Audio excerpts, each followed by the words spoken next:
¿Cómo están, chicos? Muy buenas noches con todos. ¿Cómo han pasado? Buenas noches. Buenas Buenas noches, noches, profe. Liz. Buenas noches, Lice. ¿Cómo están, chicos? ¿Cómo les va? Un gustazo saludarles, esperando pues que se encuentren muy bien.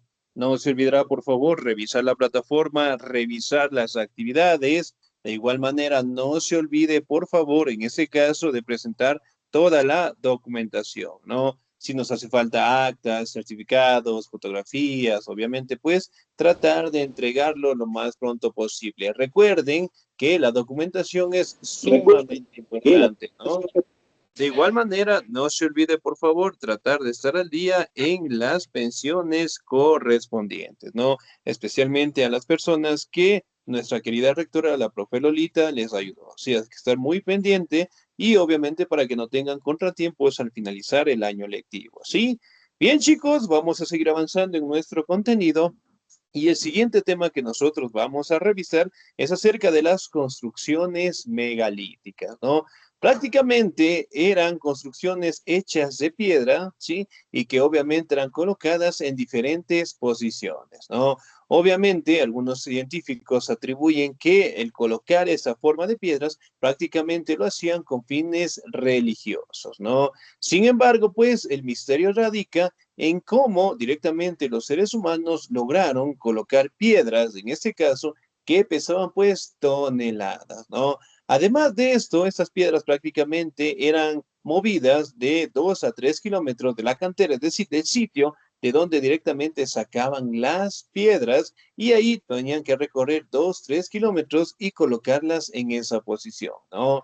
Realmente el esfuerzo en este caso tuvo que ser enorme. Las herramientas rústicas de aquella época, pues, también pudieron ser de alguna ayuda, ¿no? Sin embargo, también podemos atribuir en este caso que cada uno de ellos colocaban en diferentes posiciones y ya vamos a verificar cómo es la característica de cada uno de ellos, ¿no?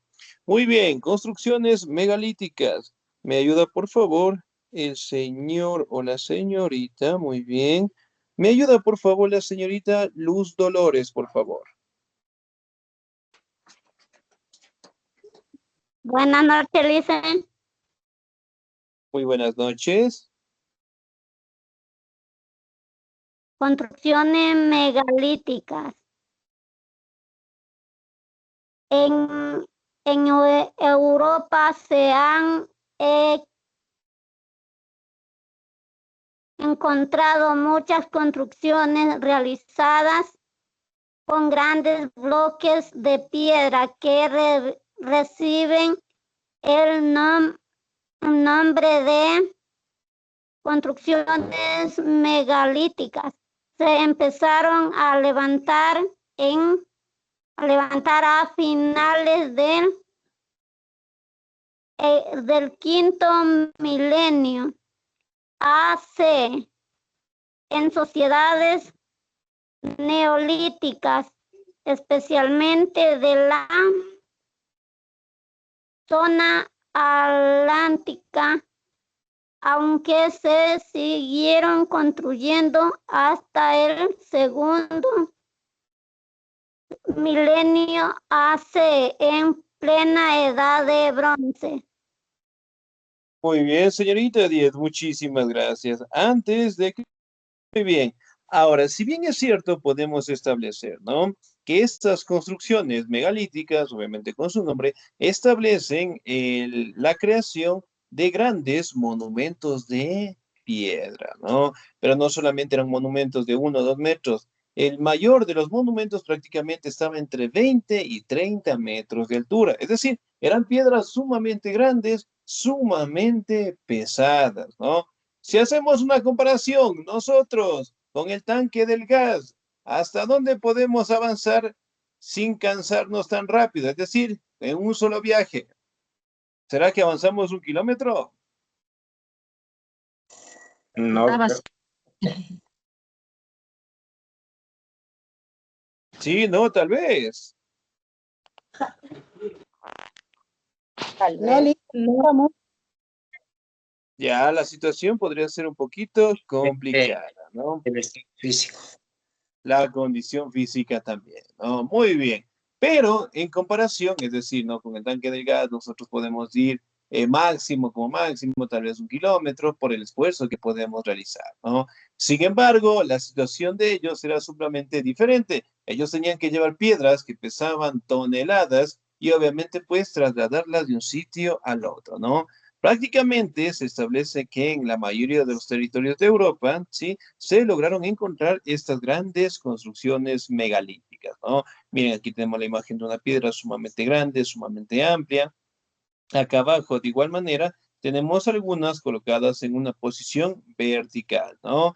Y aquí también tenemos algunas de igual manera en una posición vertical, pero también la característica es, miren, cómo colocan las piedras sobrepuestas, es decir, una encima de otra. Además de eso, prácticamente, ¿no? La perfección que ellos manejaban, inclusive colocaban piedras, en este caso en la parte la parte de las dos piedritas como un techo similar, pero obviamente lo hacían de manera perfecta para que no se vaya ni para adelante ni para atrás, ¿sí? Era una medición muy buena que en ese momento el ser humano logró establecer, ¿no? Ahora, vamos a determinar otras características. ¿Me ayuda, por favor, el señor o la señorita? Muy bien. ¿Me ayuda, por favor, la señorita Giselle Estefanía? Hola, Listen, buenas noches. Buenas noches.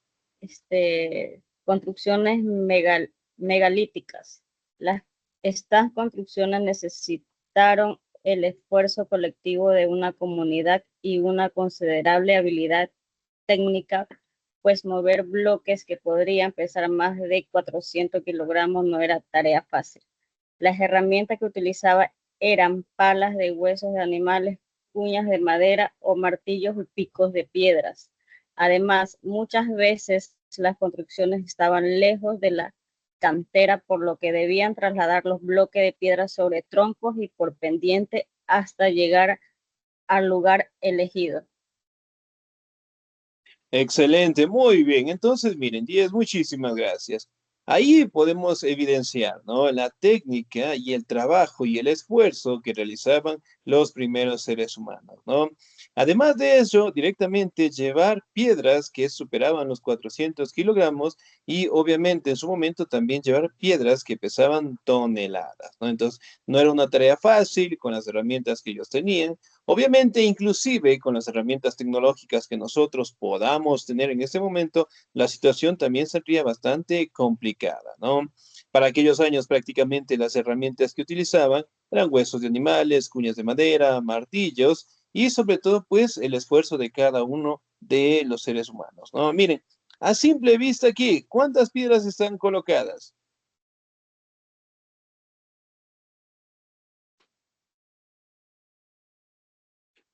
Algunas. Dos de cada lado. Más de unas 100, 200. Muy bien, entonces miren, y a simple vista Muchísimo en podemos cada. observar, ¿no? Que prácticamente no son piedras sumamente livianas, sino son piedras sumamente pesadas, ¿no? Miren, si la tarea, el esfuerzo sobrehumano que tuvieron que realizar, ¿no? Miren, por ejemplo, acá.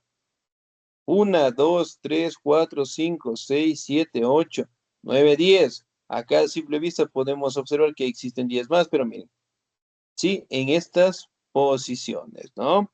Ahora, vamos a determinar cuáles son los tipos y las características, en este caso, que tienen las construcciones megalíticas, ¿no? Muy bien, me ayuda por favor en la presentación el señor o la señorita. Muy bien, me ayuda por favor el señor José Alejandro y después me ayuda el señor Santiago. Muy bien, Licenciado, buenas noches. muy buenas Tipos, noches. tipos y características de las construcciones megalíticas. Tipos y características de las construcciones megalíticas. Hasta ahora se les ha clasificado de forma muy básica, sin embargo, nuevos descubrimientos arqueológicos indican muchos más complejos. Túmulos, colinas de tierra o piedra hechas por el hombre que generalmente cubren entierros. Dólmenes, perdón. Buenas noches, Estas dice. son, estas son las construcciones Buenas noches. megalíticas hechas con piedras individuales, grandes y permanentes. Esas piedras eran colocadas horizontalmente sobre una base de piedra o una caja de piedra cerrada. Poseían una especie de entrada casi siempre circular, pero también triangular o cuadrada. Algunos se encuentran en Gris, Grislecombe, en el Reino Unido, Costa de Morbihan de Francia y Asun en Etiopía. Gracias. Excelente, señor Díez. Muchísimas gracias. Muy bien. Ahora, prácticamente, ¿no? Podemos identificar algunas características de las construcciones megalíticas, ¿no? Por ejemplo, los túmulos, que prácticamente eran colinas de tierra o piedras hechas por el hombre que generalmente cubrían en tierra. Más o menos es algo así. Donde tenemos acá. A ver, regálame un segundito. Aquí está. Miren, por ejemplo, aquí. Sí, eran pequeñas piedras, bueno, no tan pequeñas que prácticamente las colocaban en los sitios donde enterraban, en este caso, a las personas que fallecían, ¿no? Los dólmenes, en este caso, podemos identificar que son construcciones megalíticas, ¿no? Y que prácticamente son dadas, un ejemplo, como una especie de casita, ¿no? Miren, por ejemplo, acá. Uno, dos, tres, cuatro. Y miren, sobrepuesto otra piedra gigantesca. ¿Sí? Además de eso, tiene una medida exacta porque no se va ni a un sitio, es decir, no se va ni para adelante ni para atrás, ¿no? De igual manera podemos encontrar aquí las grandes construcciones o los dólmenes que se le conocen, ¿no? Y que prácticamente podemos encontrar en territorios como Reino Unido, en Francia y en Etiopía, ¿no? Ahora, vamos a determinar otras características como los menhires y los cromlech. ¿Me ayuda, por favor, el señor Santiago? Buenas noches, profesor. Tipos y características de las construcciones megalíticas. Menhires son enormes pilares de piedra con una altura de 3 a 20 metros, colocados verticalmente en el suelo. Se estima que la más grande de estas construcciones megalíticas pesa unos 300 toneladas. Los menhires se encuentran principalmente en grupos. Rutas completas del menhir es formadas por unas docenas hasta miles de piedras. En algunos menhires hay adornos o barandas. Cromlech son varios lugares de piedras alargadas en el suelo. Menhires formado uno o varios círculos concéntricos, a veces en el centro de la estructura de estas construcciones megalíticas hay otra piedra, menhir o dolmen. Las construcciones megalíticas son expresión de una gran religión que se extendía desde el Próximo Oriente hasta el Círculo Polar. Gracias, profe. Muy bien, excelente, señor Díez. Muchísimas gracias. Ahora, aquí también podemos identificar a los menhires, ¿no? Miren, enormes piedras que estaban entre 3 a 20 metros. Y en este caso podemos determinar entre las más grandes pesaban 300 toneladas, ¿sí? Entonces era un peso sumamente fuerte, sumamente abismal y obviamente pues para los seres humanos de aquella época el colocarlos en una posición, justamente tenemos el ejemplo aquí, ¿no? Esos eran los menhires. De 3 a 20 metros. Y obviamente no era uno o dos, miren acá. 1, 2, 3, 4, 5, 6, 7, 8, 9, 10, 11, 12, 13. Además de ello, de 3 a 20 metros, 300 toneladas. Imaginen qué esfuerzo tan fuerte tuvieron que realizar los seres humanos de aquella época para levantar estas piedras gigantescas, ¿no? Y los cromlech prácticamente son piedras colocadas en forma circular. Miren. Por ejemplo, aquí a simple vista podemos observar que hay más de 10 piedras colocadas. ¿Sí? Prácticamente grandes, sumamente pesadas, ¿sí? Y el esfuerzo tuvo que ser bastante grande, ¿no? Ahora, vamos a determinar directamente la utilización, en este caso, de las construcciones megalíticas. Megalíticas, obviamente, por construcciones hechas de piedra, ¿no? Muy bien, en la presentación me ayuda por favor el señor o la señorita.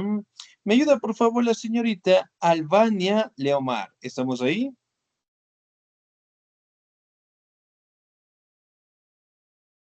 Señorita Albania, Buenas noches. buenas noches, por favor. Tipos y características de la construcción megalíticas. Hay rastros de tratamiento mecánico en alguna de las estructuras megalíticas, muescas, surcos y aberturas circulares. Aún hay grandes misterios relacionados a estas magnificadas estructuras megalíticas.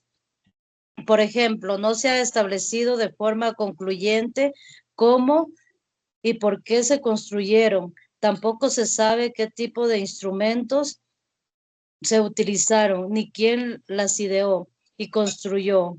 Otro misterio es cómo lograron transportar estas enormes piedras que pesan varias toneladas.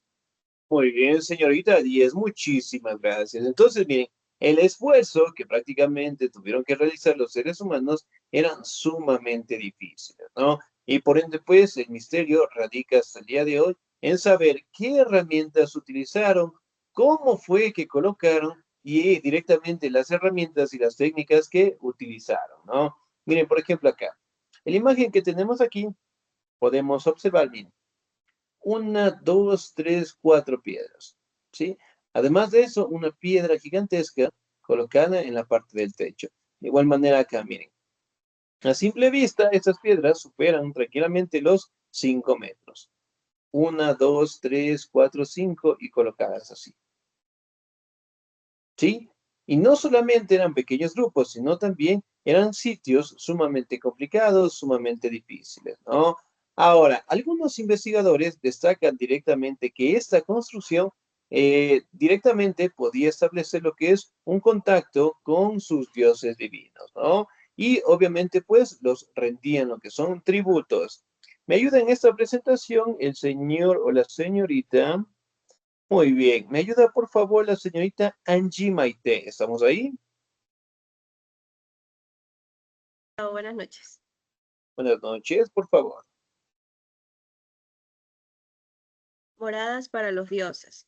Con el nuevo paso cultural aparecen nuevos utensilios, las hachas para talar bosques y hacer casas, el arado para preparar los campos, la cerámica para almacenar las provisiones, en lugar de los encantamientos mágicos para conjurar desde la caverna del glaciar el éxito de la casa. Aparecen nuevas representaciones y consideraciones. Surge el mito, la idea de la Gran Madre cuyo regazo procede toda la vida. Nace el deseo de erigir moradas para los dioses, para honrarlos allí y de asegurarse algo que durase después de la misteriosa muerte.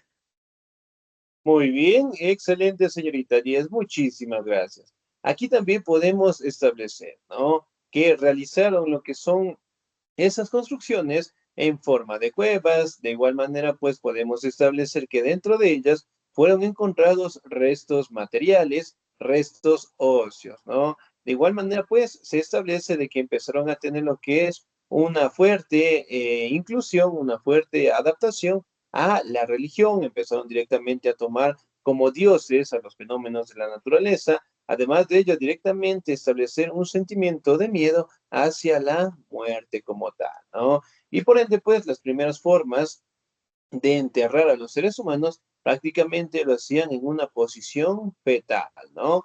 Porque prácticamente creían que la tierra albergaba lo que es la vida y al enterrarlo a una persona que fallecía prácticamente creían que volvería a la vida otra vez, ¿no? Entonces prácticamente empiezan a tener lo que es una conciencia, un miedo, un respeto hacia la muerte y empiezan directamente a crear lo que son templos y a venerar directamente a sus dioses en general, ¿no?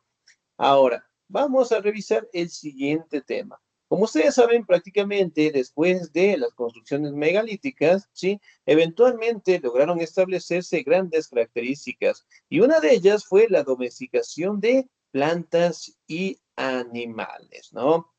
Esto se dio un giro directamente en la época del Neolítico, cuando prácticamente en esta sociedad, ¿sí? Existía lo que se conoce como la división natural del trabajo, es decir, hombres directamente a la caza, a la pesca, a la caza directamente de los animales, herramientas a utilizarlos, mientras que las mujeres se dedicaban a la recolección de frutos, ¿no? Algunos historiadores destacan que fue la mujer, en este caso, que descubrió la agricultura cuando consumió en este caso una pequeña manzanita, lanzó la semilla al piso y de ahí directamente observó que creció un árbol, ¿no? Y por ende directamente empezaron a utilizar la naturaleza, empezaron directamente a utilizar los recursos y aparece lo que es la agricultura, ¿no? Ya no directamente dependían, en este caso, ¿sí? De la recolección, sino más bien empezaron a crear sus propios productos, ¿no? Miren, por ejemplo, acá directamente tenían lo que son herramientas para el cultivo, aquí de igual manera seguían trabajando todos para todos, acá también podemos identificar que en el Neolítico ya no vivían en cuevas, sino más bien empezaron a vivir en una especie de chozas como tal, ¿no? Y todos tenían características propias. Además de eso, todos los asentamientos siempre estaban cerca de ríos, lagos o lagunas, ¿no? Obviamente porque la tierra cerca de estos afluentes tiende a ser más fértil, ¿no? Lo que directamente permitía que los productos salgan de la mejor manera. Además de eso, tenemos la imagen de uno de los animales mejor conocidos como el mejor amigo del hombre. ¿Cuál es el mejor amigo del hombre? El perro. El perro. El perro, muy bien. El perro, ¿de qué animal desciende? De lobo. Lobo. ¿De lobo?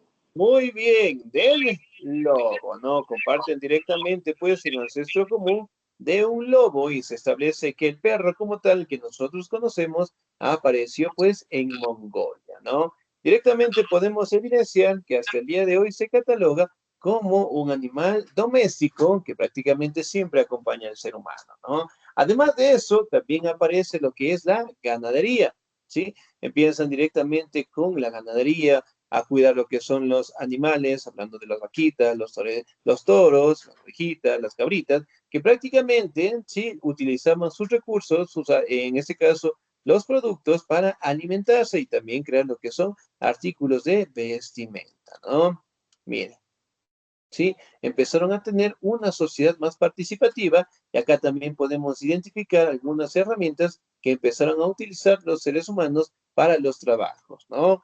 Vamos, características, domesticación de plantas y animales. ¿Me ayuda por favor el señor o la señorita? ¿Me ayuda por favor el señor Anthony David? ¿Estamos ahí? Sí, Liz, dígame, Por buenas noches. favor. Buenas noches. Ayúdame con la lectura de nuestra presentación. Ya. Domesticación de plantas y animales. Una de las renovaciones culturales más significativas de nuestros anales sucedió hace más de 10.000 años, cuando una sociedad característica de cazadores y recolectores evolucionó hacia nuevas comunidades humanas, las cuales decidieron comenzar a producir su propio alimento. Para ello, esta sociedad emergente se encargó por primera vez de efectuar una domesticación de especies, tanto animales como vegetales. Gracias. Muy bien, excelente, 10, muchísimas gracias. Entonces, bien, prácticamente, ¿no? La actividad de la agricultura como tal se establece que apareció hace 10.000 años atrás, ¿no? Aquí también podemos establecer de que empezaron a encontrar sitios o lugares en donde prácticamente podían cultivar, ¿no? Además de ello, empezaron a establecer lo que son tiempos o momentos en donde se podía cultivar, ¿no? Por ejemplo, en la actualidad, nosotros, ¿en qué meses podemos cultivar?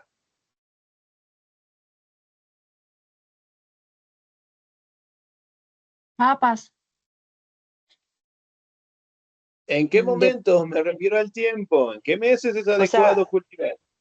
pero depende, pues, la religión, la región. ¿De qué, pues? Ya, En la sierra, por ejemplo, esto, en la región sierra, ¿en qué meses podemos cultivar? por agosto. Ya, muy bien, por los meses o las fechas de agosto. Entonces, miren, prácticamente ellos también lograban identificar eso, es decir, sitios, momentos, lugares en donde prácticamente lograban realizar sus actividades y también momentos en los cuales no debían realizar, ¿no? Eso de igual manera aplicaba en ese caso para los alimentos, para las plantas y en ese caso también para los animales, ¿no? Miren, por ejemplo, acá podemos observar, miren, cómo están directamente trabajando en la agricultura. Además de ello, siguen practicando lo que es la caza, ¿ok? Y directamente podemos observar en este caso que empiezan, en este caso, a cuidar sus alimentos como tal, ¿no? Aquí directamente también podemos establecer, ¿sí? Y también lograban identificar qué plantas son buenas para el ser humano y qué plantas no lo eran, ¿no? En base directamente a la experiencia que ellos empezaron a tener. Aquí también podemos establecer, miren, cuidaban lo que es la ganadería, ¿sí? Y aquí directamente podemos observar lo que son las chozas, los sitios donde ellos vivían. Además de eso, directamente en que todos, en este caso, trabajaban para todos, ¿no? Ahora, vamos a identificar su importancia. Yo le voy a ayudar. La domesticación animal se encuentra asociada a un incremento de tamaño de la población humana y parece ser que surgió de manera independiente en distintas regiones, origen múltiple. También es probable que estuviera vinculada a una época de una marcada estacionalidad climática, en época que causó cierta inestabilidad en el medio, representada por veranos secos, calurosos e inviernos fríos, y que obligó a la población a buscar nuevos modos, muchos más eficientes de explotar los recursos como tal, ¿no? Entonces, miren, prácticamente la domesticación animal tiene algunas teorías, ¿no? Sin embargo, con el pasar del tiempo, nosotros logramos identificar qué animales podemos domesticar y qué animales no lo podemos hacer, ¿no? Por ejemplo, ¿qué tipo de animales nosotros podemos domesticar? Al perro. Un Las gato. gallinas. Un caballo. A la vaca. Ya, muy bien, Ovejas. excelente. Ahora, ¿qué animales nosotros no podemos domesticar? Los A leones. los Los lobos. leones. A Tigre, la Culebra. culebra. Tigre. Los tigres. elefante, Cocodrilo. El jirafa, jaguar. El puma. Cocodrilo. Elefante. Muy bien, excelente. Entonces, miren, Jirafa. todas esas experiencias, todo ese conocimiento de adaptar especies a nuestra vida, prácticamente lo hicieron los primeros seres humanos, ¿no? Y también identificando qué animales no pueden convivir con ellos, ¿no? Obviamente, pues, por directamente el tema de la agresividad y del instinto que pueden tener los animales, ¿no? De igual manera, en las plantas, logrando identificar qué plantas son buenas para tratar diferentes enfermedades y qué plantas afectan al ser humano, ¿no? Por ejemplo, si a mí me doliera la cabeza en este momento, no tengo pastillas cercas, ¿qué tipo de plantas son buenas para tratar el dolor de cabeza? El Paracetamol. toronjil. Toronjil, muy bien. ¿Qué más? La manzanilla. La matico, manzanilla, ok, muy bien. matico, La Muy ruta. bien, el matico, la ruda. La hoja de Valeriana. menta. Valeriana. Hoja de menta. Muy bien, excelente. Entonces, miren, La hoja de ese menta. conocimiento que nosotros tenemos también se puede atribuir que parten de estos primeros seres humanos, ¿no? Identificando plantas y que sobre todo ese conocimiento va de generación en generación, ¿no?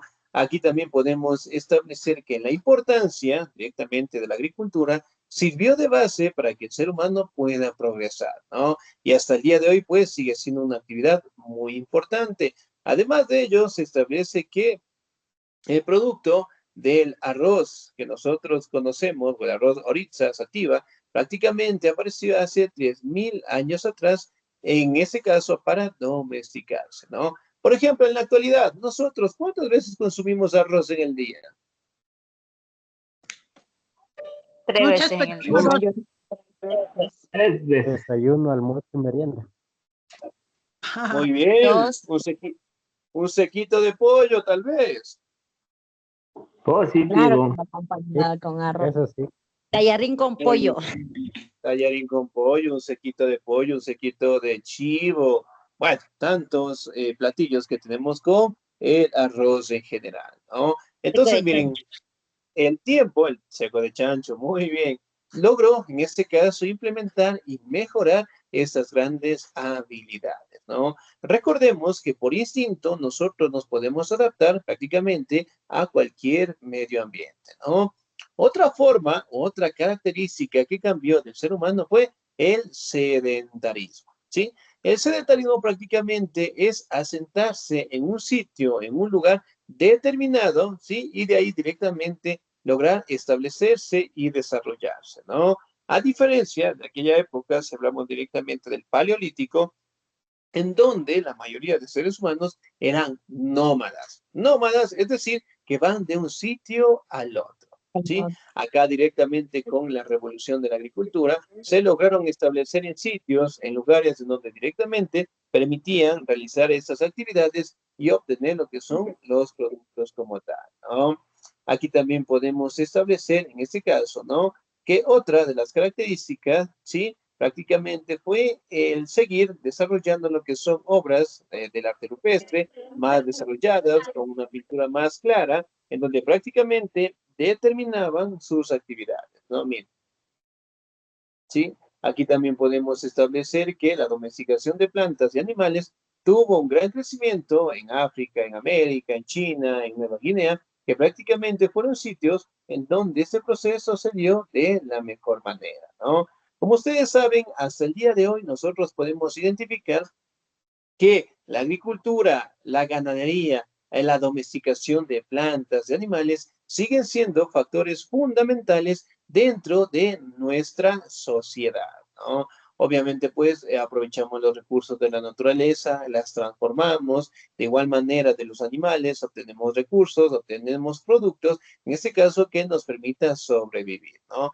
Por ejemplo, de la vaquita, ¿qué tipo de productos podemos obtener? La leche, el queso. Leche, queso, La mantequilla. mantequilla.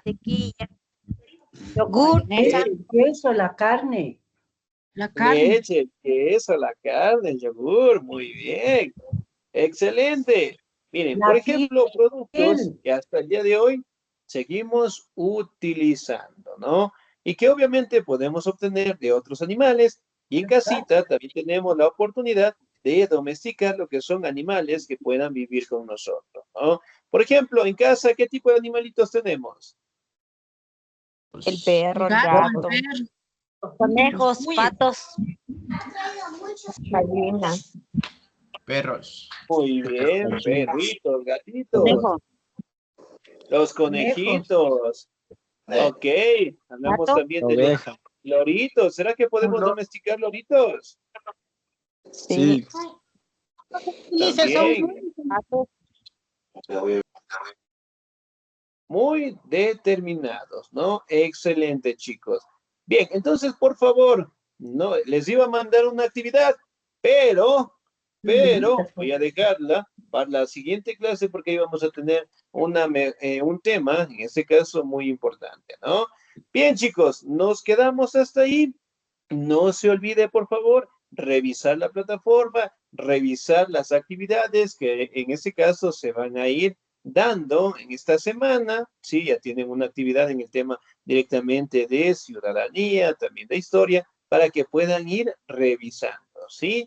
De todas las materias de igual manera, ingresen, si por A o B situación tenemos problemas en ingresar a la plataforma, no se olviden por favor escribirnos con toda la confianza del mundo y nosotros estamos aquí para ayudarles, ¿sí? De mi parte, chicos, les agradezco muchísimo a cada uno de ustedes, que Dios me los bendiga siempre, nos vemos la siguiente clase, ¿sí? Cuídense mucho.